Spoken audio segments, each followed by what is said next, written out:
மற்றொரு காணொலியில் இணைந்து கொள்வதில் மகிழ்ச்சி. இன்றைய தினமும் இலங்கையில் இடம்பெற்ற சில முக்கியமான செய்திகள் தொடர்பாக இன்றைய காணொலியில் விரிவாக பார்க்க போகின்றோம். அந்த வகையில் பார்க்கிற போது எதிர்கட்சிகள் எல்லோரும் ஒன்றிணைந்து ஒரு கலந்துரையாடல ஈடுபட்டிருக்கிறார்கள். அந்த கலந்துரையாடலில் எவ்வாறான விடயங்கள் பேசப்பட்டது என்பது தொடர்பாக பார்க்க போகின்றோம். இதே நேரத்தில் ஜேவிபியையும் புலிகளையும் இணைத்து முன்னாள் நாடாளுமன்ற உறுப்பினர் ஒரு விடயத்தை சொல்லியிருக்கிறார். அது என்ன விடயம் என்பது தொடர்பாகவும் பார்க்க போகின்றோம். இதே நேரத்தில் பார்க்கின்ற போது இந்த வாகன இறக்குமதி தொடர்பான பல்வேறுபட்ட விடயங்கள் நாளாந்தம் வெளிவந்து கொண்டிருக்கின்றன. அதில் முக்கியமான விடயம் தொடர்பாக பார்க்க போகின்றோம். வேலையற்றப்பட்டதால் வேலை வாய்ப்பானது வழங்கப்பட இருக்கிறது என்ற செய்தி அரசாங்க தரப்பிலிருந்து வெளிவந்திருக்கிறது. அது என்ன முடியும் என்பது தொடர்பாகவும் இந்த காணொலியில பார்க்க போகின்றோம்.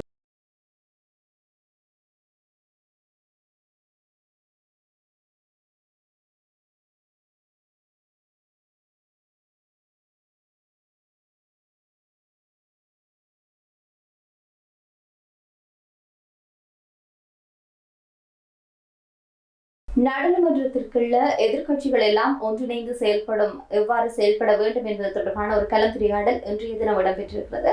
இந்த கலந்துரையாடலானது எதிர்கட்சி தலைவர் சஜித் பிரேமதாச தலைமையில அவருடைய அலுவலகத்துல தான் இந்த கலந்துரையாடல் இடம்பெற்றிருக்கின்றது. இந்த கலந்துரையாடல்ல நாமல் ராஜபக்ஷ கலந்து கொண்டிருக்கின்றார். தமிழ் பாராளுமன்ற உறுப்பினர்களும் கலந்து கொண்டிருக்கின்றார்கள். அந்த வகையில சிவஞானம் ஸ்ரீதரன், செல்வம் அடைக்கலநாதன், ஜீவன் தொண்டமான், கஜேந்திரகுமார் பொன்னம்பலம், சத்தியலிங்கம் போன்ற பல்வேறுபட்ட நபர்களும் இந்த கலந்துரையாடல இடம்பெற்றிருக்கின்றார்கள். இதே நேரத்துல தயாஸ்ரீ ஜெயசேகரும் இந்த கலந்துரையாடல இடம்பெற்றிருக்கின்றார்கள். இந்த கலந்துரையாடல என்னென்ன விடயங்கள் சொல்லப்பட்டிருக்குன்னு சொன்னா, இந்த அரசாங்கத்துடன் எப்படி ஒன்றிணைந்து செயல்படுவது, அதாவது மக்கள் நலன் சார்ந்த திட்டங்களை எவ்வாறு ஒன்றிணைந்து செயல்பட வேண்டும், நாடாளுமன்றத்திற்கு உள்ளேயும் நாடாளுமன்றத்திற்கு வெளியிலும் எவ்வாறான செயற்பாடுகளை முன்னெடுக்கப்பட வேண்டும் என்று பல்வேறுபட்ட விடயங்கள் தொடர்பாகவும் இன்றைய தினம் கலந்துரையாடப்பட்டிருப்பதாக சொல்லப்படுகின்றது. மேலும் ஒரு விடயத்தை சொல்லியிருக்கிறார். அதாவது மக்கள் நலன் சார்ந்த ஒரு திட்டங்களை இந்த அரசாங்கம் முன்வைக்கப்படுகின்ற போது அந்த திட்டங்களுக்கு எவ்வாறு செயலாற்றுவது, மக்கள் நலன் சார்ந்த திட்டங்களை எவ்வாறு முன்னெடுப்பது தொடர்பான பல்வேறுபட்ட விடயங்களையும் எதிர்கட்சி தலைவரான சஜித் பிரேமதாசா முன்வைத்தார் என்று கூட கூறப்படுகின்றது. இதுவும் ஒரு முக்கியமான விடயமாக இருக்கின்றது. இதே நேரத்துல இன்னும் ஒரு முக்கியமான விடயத்தையும் இங்கு குறிப்பிட்டு கூற வேண்டும். நேற்றைய தினம் தெரியும், இலங்கையினுடைய 77வது ஆண்டு சுதந்திர தினம் அனுஷ்டிக்கப்பட்டிருக்கின்றது, கொண்டாடப்பட்டிருக்கின்றது. இதற்கு எதிராக தமிழர் தரப்புல கரிநாளாக பிரகடனப்படுத்தப்பட்டிருந்தது. இவ்வாறான பல விடயங்கள் இருக்கின்ற போது நேற்றைய தினம் முன்னாள் நாடாளுமன்ற உறுப்பினரான பாட்டலி சம்பிக்கரணவுக்கு ஒரு கருத்தை வெளிப்படுத்திட்டு போயிட்டார். அது ஒரு முக்கியமான ஒரு பேசுவதாக மாறி இருந்தது. அதாவது அவர் என்ன சொல்றேன்னு சொன்னா, ஜேவிபியையும் புலிகள் அமைப்புகளையும் இணைத்த ரீதியில இந்த ஆயுதமேந்தி போராடிய ஒரு குழுக்கள், அந்த குழுக்களினூடாக மக்களுடைய உரிமைகள் பறிக்கப்பட்டது என்ற ரீதியில நேற்றைய தினம் அவர் தலதா மாளிகை மத சடங்குகளை முடித்ததன் பிற்பாடு ஊடகங்களுக்கு கருத்தை வெளிப்படுத்துகின்ற போது இந்த ஒரு விடயத்தை அவர் சொல்லிவிட்டு போயிட்டார். இதுவும் நேற்றைய தினம் முக்கியமான ஒரு விடயமாக பார்க்கப்பட்டது. இன்றைய தினம் அதிகமாக தேடப்பட்ட ஒரு விடயமாகவும் இருக்கிறது. இது தொடர்பாக பார்க்கின்ற போது அவர் எவ்வாறான விடயங்களை சொல்லியிருக்கிறார், ஏன் அவ்வாறு சொல்லியிருக்கிறார் என்பது தொடர்பாக பார்க்கின்ற போது, சுதந்திரத்தின் பின்னர் 77 ஆண்டுகள்ல இந்த ஆயுதமேந்திய குழுக்களான இந்த 2 குழுக்களும் ஆயுதமேந்தி ஒரு போராட்டங்களை மேற்கொண்டார்கள். இது கலவரத்தை தூண்டியது, மக்கள் உரிமைகள் பறிக்கப்பட்டது என்ற ரீதியில தான் அவர் நேற்றைய தினம் கருத்து வெளிப்படுத்தி இருக்கின்றார். அந்த ரீதியில இது பௌத்த பூமி என்று சொல்லியிருக்கிறார். அதாவது இந்த பௌத்த பூமியில விடுதலை முன்னணியும் மக்கள் விடுதலை முன்னணியும் புலிகள் அமைப்புகளும் ஆயுதமேந்தி போராடினார்கள். இருப்பினும் அவர்களுடைய அந்த போராட்டமானது இந்த நாட்டினுடைய மக்களுடைய உரிமைகளானது மீட்டெடுக்கப்பட்டது, மக்களுடைய நலன் சார்ந்த விடயங்கள் உரிமைகள் பாதுகாக்கப்பட்டது. அப்படி ஒரு போராட்டம் நடந்தாலும் அதுல இருந்து மீண்டு வந்தோம் அப்படின்ற ரீதியில தான் நேற்றைய தினம் அவர் தன்னுடைய கருத்தை வெளிப்படுத்தி இருக்கின்றார். இதே நேரத்தில் அவர் இன்னும் ஒரு விடயத்தை சொல்லியிருக்கிறார். அதாவது சுதந்திரத்துக்கு பின்னரான ஒவ்வொரு ஆட்சி அமைத்த அரசாங்கங்களும் மக்களுடைய அந்த தாங்கள் கூறின அந்த வாக்குறுதிகளை நிறைவேற்றவில்லை என்ற ரீதியில கருத்தை வெளிப்படுத்தி இருக்கின்றார்கள். அவர்களே இந்த நாட்டினுடைய வளங்களை சுரண்டி இந்த நாட்டை பாதாளத்துக்கு கொண்டே தள்ளிவிட்டவர்கள் அவர்கள் தான் என்ற ரீதியில தான் அவர் இந்த நாடு வங்குரோத்து நிலை அடைந்ததற்கு காரணம் அவர்கள் தான் என்ற ரீதியில தான் கருத்தை வெளிப்படுத்தி இருக்கின்றார். நாட்டினுடைய இறையாண்மையானது சர்வதேச நாணய நிதியத்தினுடைய அவர்களுடைய முகவர்களினால இயக்கப்பட்ட கவலைப்படுகின்ற ஒரு விடயமாக மாறிவிட்டது என்று கூட சொல்லியிருக்கிறார். அனுர அரசாங்கத்தை வந்து விமர்சித்திருக்கிறார். அதாவது அனுர அரசாங்கம் வந்து மக்களுடைய நம்பிக்கையை வந்து இழந்து வருவதாக கூறியிருக்கின்றார். தேர்தல் காலத்துல வந்து பல்வேறுபட்ட வாக்குறுதிகளை கொடுத்து கொண்டுதான் ஆட்சி அமைத்துக் கொண்டார்கள். ஆனாலும் அப்படி பொய்யான வாக்குறுதிகளை கொடுத்து அதனை நிறைவேற்றாவிட்டால் அவர்களுக்கு எதிரான வந்து சட்ட நடவடிக்கைகள் வந்து மேற்கொள்வதற்கான வாய்ப்புகளை வந்து ஏற்படுத்தி கொடுக்க வேண்டும் என்ற ரீதியில சொல்லியிருக்கிறார். இதே நேரத்துல மக்களுக்கு கொடுக்கப்பட்டுள்ள அந்த வாக்குறுதிகளை நிறைவேற்ற தவறுகின்ற பட்சத்துல அவர்களுடைய பதவிகள் வந்து பறிக்கப்பட வேண்டும் என்று சொல்லி பாட்டலி சம்பிக்க ரணவுக்கு நேற்றைய தினம் வந்து கருத்தை வெளிப்படுத்தி இருக்கின்றார். தேர்தல் காலத்துல முன்வைக்கின்ற வாக்குறுதிகள் அத்தனையும் நிறைவேற்றப்பட வேண்டும் என்பதுதான் அவருடைய கருத்தாக இருந்தது. மக்களுக்கு வழங்கிய முக்கியமான வாக்குறுதிகளை வந்து இந்த அரசாங்கம் வந்து நிறைவேற்ற வேண்டும் என்ற ரீதியில அவர் நேற்றைய தினம் வந்து கருத்தை வெளிப்படுத்தி இருக்கின்றார். இதே நேரத்துல மக்களுடைய பிரச்சனைகள், அதாவது அடிப்படை பிரச்சனைகள் தொடர்பில் வந்து இந்த அரசாங்கமானது கவனம் செலுத்த வேண்டும் என்று சொல்லி அவர் சொல்லியிருக்கிறார். மாறாக மக்களை திசை திருப்பக்கூடிய ஒரு செயற்பாடுகளை தான் இந்த அரசாங்கம் முன்னெடுத்து வருவதாக கூட அவர் கூறியிருக்கின்றார். மேலும் ஒரு விடயத்தை சொல்லியிருக்கிறார். இந்த பொய்யான வாக்குறுதிகளை கொடுத்து கொண்டு ஆட்சி அமைத்ததனூடாக மக்கள் வந்து ஏமாற்றம் அடைந்திருக்கின்றார்கள், ஏமாற்றப்பட்டு கொண்டிருக்கின்றார்கள் என்ற ரீதியில நேற்றைய தினம் அவர் கருத்தை வெளிப்படுத்தி இருக்கின்றார். இதுவும் ஒரு முக்கியமான விடயமாக பார்க்கப்படுகின்றது. இதே நேரத்துல இன்னும் ஒரு விடயத்தை பேசுகின்ற போது இந்த வாகனங்கள் இறக்குமதி தொடர்பான பல்வேறுபட்ட விடயங்கள் வந்து நாளாந்தம் வந்து ஒரு செய்திகளாக அடிபட்டு கொண்டே வருகின்றன.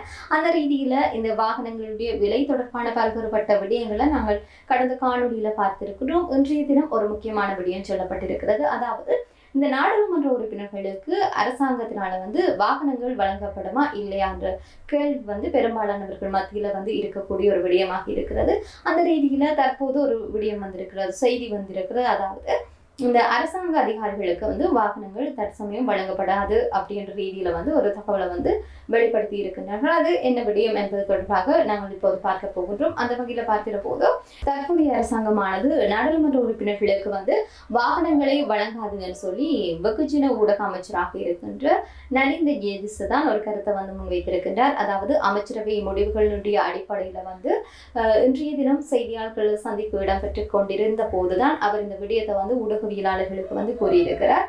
அந்த வகையில அவர் கூறின விடயங்களை பார்க்கிற போது, அதாவது நாடாளுமன்ற உறுப்பினர்கள், அதாவது தேசிய மக்கள் சக்தி நாடாளுமன்ற உறுப்பினர்களுக்கு வாகனங்கள் வழங்கப்படுவதற்கான சாத்தியங்கள் இருக்கிறதா இல்லையா என்ற விடயங்கள் வந்து கடந்த காலங்கள் வந்து அடிபட்டு வந்தது. அந்த ரீதியில அவர்களுக்கு தற்சமயம் வந்து வாகனங்கள் வழங்கப்படாதுன்னு சொல்லி அவர் இன்றைய தினம் வந்து சொல்லியிருக்கிறார்.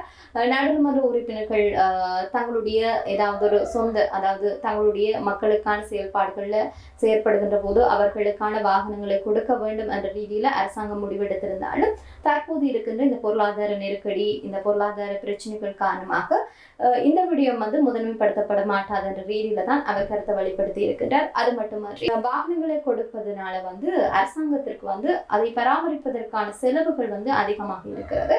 இது நாட்டினுடைய தற்போது இருக்கிற நிலைமைக்கு வந்து தேவையற்றது என்ற ரீதியில தான் அவர் கருத்தை வெளிப்படுத்தி இருக்கின்றார். எதிர்கட்சிகள் எப்படி தங்களுடைய சொந்த வாகனங்களை பயன்படுத்துகின்றார்கள், அதனை போன்று இவர்களும் வந்து பயன்படுத்த வேண்டும் என்று சொல்லித்தான் அரசாங்கம் எதிர்பார்ப்பதாக கூட அவர் கூறியிருக்கிறார். இதுவும் இன்றைய நாளில் வெளிவந்த ஒரு முக்கியமான விடயமாக பார்க்கப்படுகின்றது. இதே நேரத்துல இன்னும் ஒரு விடயமும் முக்கியமான விடயமாக பார்க்கப்பட்டது. அதாவது சட்டவிரோதமான முறையில லேண்ட் க்ரூஷர் என்ற வாகனத்தை வந்து இறக்குமதி செய்த வாகன விற்பனையாளர்கள் வந்து லஞ்ச ஊழல் ஆணைக்குழு அதிகாரிகளால வந்து கைது செய்யப்பட்டிருக்கிறார்கள். இது தொடர்பான விடயமும் இன்றைய நாள் அடிபட்டது. குறித்த நபர்கள் இன்றைய தினம் கொழும்பு மொரந்துடுவ பிரதேசத்துல வைத்துதான் கைது செய்யப்பட்டிருக்கிறார்கள். கைது செய்யப்பட்ட இறக்குமதியாளர்கள் வந்து பாணாந்துறை நீதிமன்றத்துல தான் முற்படுத்தப்பட்ட வேளையில தான் அவரை எதிர்வரும் 7ஆம் தேதி வரை விளக்கமறியலில் வைக்குமாறு நீதிமன்றம் வந்து உத்தரவு பிறப்பித்துள்ளது. இதேவேளையில சுங்க திணைக்களத்தினுடைய அனுமதியின்றி இறக்குமதி செய்யப்பட்ட குறித்த வாகனமானது மோட்டார் போக்குவரத்து திணைக்களத்துல வந்து பதிவு செய்யப்பட்டுள்ளதும் குறிப்பிடத்தக்க ஒரு விடயமாக இருக்கின்றது. இவ்வாறு பதிவு செய்யப்பட்ட வாகனங்கள் தொடர்பில் வந்து விசாரணைகளை நடத்துவதற்கும் வந்து லஞ்ச ஊழல் ஆணைக்குழு வந்து தீர்மானித்திருப்பதாக கூட செய்திகள் வெளிவந்திருக்கின்றன. இதுவும் ஒரு முக்கியமான விடயமாக பார்க்கப்பட்டது. இது இவ்வாறு இருக்கையில இன்னும் ஒரு விடயமும் முக்கியமான பேசுபொருளாக மாறி இருக்கிறது. அதாவது வேலையற்ற பட்டதாரிகள் தொடர்பான பிரச்சனைகள் சமூக வலைத்தளங்களிலும் பல்வேறுபட்ட வாத பிரதிவாதங்களை ஏற்படுத்தி இருக்கின்றது. இந்த நிலையில வந்து 35,000 பட்டதாரிகளுக்கு அரசு திணைக்களங்கள்ல வந்து வேலை வாய்ப்புகளை பெற்றுக் கொடுப்பதற்கான ஏற்பாட்டை இலங்கை அரசாங்கம் மேற்கொண்டு வருவதாக ஒரு செய்தி ஒன்று வெளியாகி இருந்தது. அது தொடர்பாக பார்க்கின்ற போது பிரதி அமைச்சர் எரங்கு குணசேகர தான் இந்த விடயத்தை வந்து சொல்லியிருக்கிறார். அதாவது 35,000 பட்டதாரிகளுக்கு வந்து நியமனங்களை வழங்குவதற்கான திட்டங்களை வந்து அரசாங்கம் முன்னெடுத்து வருவதாக இந்த மாத இறுதியில வந்து நாடாளுமன்றத்தில் சமர்ப்பிக்க உள்ள 2025ஆம் ஆண்டு வரவு செலவு திட்டத்துல தான் இந்த விடயமும் சேர்க்கப்படும் என்று சொல்லி அவர் சொல்லியிருக்கிறார். இலங்கையினுடைய பல்வேறுபட்ட பகுதிகளிலும் வேலையற்ற பட்டதாரிகள் போராட்டங்களில் ஈடுபட்டு வருகின்ற இந்த சூழ்நிலையில வந்து இலங்கை அரசாங்கம் வந்து இவ்வாறான ஒரு அறிவிப்பை வந்து வெளிப்படுத்தி இருக்கின்றது. இது ஒரு முக்கியமான விடயமாக இருக்கின்றது. இதே நேரத்துல அவர்களுக்கு எதன் அடிப்படையில கொடுக்கப்படுகின்றது, எவ்வாறான வேலை வாய்ப்புகள் கொடுக்கப்படுகின்றது என்ற தொடர்பான விடயத்தை இதுவரைக்கும் வந்து அரசாங்கம் வந்து அறிவிக்கவில்லை என்பதும் இங்கு சுட்டிக்காட்டத்தக்க ஒரு விடயமாக இருக்கிறது. இவ்வாறாக பல்வேறுபட்ட விடயங்களை இன்றைய காணொலியில பார்த்திருக்கின்றோம். மற்றொரு நிகழ்ச்சியில் சந்திக்கும் வரை உங்களிடமிருந்து விடைபெற்றுக் கொள்ளும் நான் ரோஷானி மனோரஞ்சன். நன்றி.